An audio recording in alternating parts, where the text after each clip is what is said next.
మన ఉన్న స్థాయిలో మన ఇల్లు మనం ఏర్పాటు చేసుకోవాలి. ఎప్పుడూ మనిషికి అవసరాలు తీరితే చాలు, విలాసాలతో పని ఏమీ లేదు. కానీ ఇవాళ పెద్ద జబ్బు ఏమిటంటే, ఇలా పెళ్ళి అవ్వగానే ఇల్లు కొనేయాలి, పెళ్ళి అవ్వగానే కారు కొనేయాలి, వీడు ఉద్యోగంలో చేరగానే పెద్ద బండి కొనేయాలి, పెళ్ళి అయిందంటే కారు కొనేయాలి, పెళ్ళి అవ్వగానే ఇల్లు కొనేయాలి. పోనీ ఆ ఇల్లు కూడా పోనీ ఏదో 1-2 గదులు ఉండేది కాదు, ఇక్కడ 4 బెడ్రూమ్ విల్లా విలవిల్లాడిపోవాలి వీడు.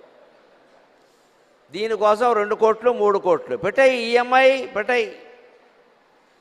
వీడి జీతం ఎంత చేస్తే 60,000 కూడా లేదు వీడి జీతం. ఎలా బతుకుతాడు? ఆవిడ జీతం కూడా కలిపినా 1,50,000 మెన్సది అంతా కలిపినా వీడు మొత్తం నెలకి ₹1,00,000 ఈఎంఐ కడతాడు. ఎలా బతుకుతాడు? ఈ 50,000తో సంసారం నడవక ఆందోళన పెరిగి లోపల కడుపు నొప్పి వస్తుంది. అప్పుడు ఆసుపత్రికి ఎడతాడు. ఆసుపత్రికి ఎడితే చెయ్యి పట్టుకుంటే 1000, మళ్ళీ వదిలితే 1000.